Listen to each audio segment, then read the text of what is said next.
Hello बच्चों, आज हम कक्षा 12 की बायोलॉजी का अध्याय 2 का नेक्स्ट पार्ट पढ़ेंगे, जिसमें हमें लैंगिक जनन के दौरान घटनाएं पढ़नी हैं। ये पार्ट स्टार्ट करने से पहले आप लोग प्लीज़ इस चैनल को लाइक करें, सब्सक्राइब करें, ज़्यादा से ज़्यादा शेयर करें। अगर इस वीडियो में अगर आपको कोई प्रॉब्लम आती है तो आप मैसेज करके पूछ सकते हैं, और अगर ये वीडियो समझ में आता है तो ज़्यादा से ज़्यादा सब्सक्राइब और लाइक करने की कृपा करें। तो आइए देखते हैं लैंगिक जनन के दौरान घटनाएं, वेरियस स्टेप ऑफ रिप्रोडक्शन। तो लैंगिक जनन के दौरान मानव में कई प्रकार की घटनाएं होती हैं, जिसमें से 3 घटनाएं मुख्य हैं। एक तो निषेचन की पूर्व की घटना, ये घटना खत्म होने के बाद फिर होती है निषेचन की घटना। इसके बाद फिर आती है निषेचन पश्चात घटना। निषेचन पूर्व घटना, नाम से ही पता चलता है, मतलब निषेचन के पहले की घटना। निषेचन की पहली घटना में 2 अवस्थाएं आती हैं। एक तो युग्मक जनन, जिसे हम गैमीटोजेनेसिस कहते हैं। दूसरा युग्मक स्थानांतरण, जिसे हम ट्रांसफॉर्मेशन ऑफ गैमीट कहते हैं।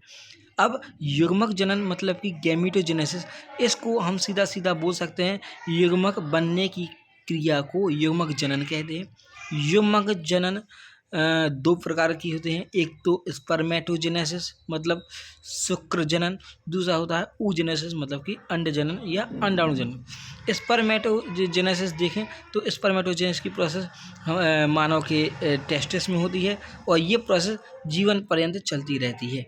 जबकि oogenesis या अंडाणु जनन की प्रोसेस देखें तो ये मानव में मादा के अंडाणु या ओवरी में होती है, सॉरी अंडाशय या ओवरी में होती है, जो लगभग 45 से 50 साल तक चलती रहती है। अगला स्टेप आता है फर्टिलाइजेशन। फर्टिलाइजेशन बिल्कुल सिंपल है, हम पहले ही पढ़ चुके हैं। फर्टिलाइजेशन या निषेचन वह क्रिया है जिसमें नर युग्मक और मादा युग्मक आपस में मिलते हैं, और इनके मिलने से एक नई कोशिका बनती है, जिसे हम जाइगोट या युग्मनज कहते हैं। अगर इसकी परिभाषा देखें तो by the process of copulation and transfer of sperm into female organ, मतलब निषेचन एक ऐसी क्रिया है जो इसमें संभोग की सहायता से स्पर्म को मादा जनन अंग के अंदर स्थानांतरित किया जाता है। इसी प्रोसेस को हम निषेचन या फर्टिलाइजेशन कहते हैं, और इसमें सबसे पहली कोशिका बनती है जिसका नाम होता है जाइगोट। जाइगोट एक द्विगुणित कोशिका मतलब कि 2n होती है, डिप्लॉयड सेल होती है।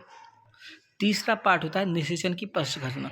अब हमने देखा कि जैसे ही निषेचन हो जाता है तो निषेचन में हमने देखा कि सबसे पहले कोशिका बन गई कौन सी, जाइगोट। अब इसके बाद क्या होगा, तो अगली स्टेज होती है निषेचन पश्च घटना, मतलब निषेचन के बाद की घटना। और निषेचन की बाद में की घटना में केवल 2 स्टेप आते हैं। एक तो प्रेगनेंसी, जिसे हम सगर्भता कहते हैं। दूसरा होता है भ्रूणीय विकास या एम्ब्रियोनिक डेवलपमेंट। तो अभी हमने देखा लैंगिक जनन के दौरान विभिन्न घटनाएं। अब विभिन्न घटनाओं में सबसे पहले स्टार्ट होती है निषेचन पूर्व घटना। निषेचन पूर्व घटना पढ़ने से पहले हमें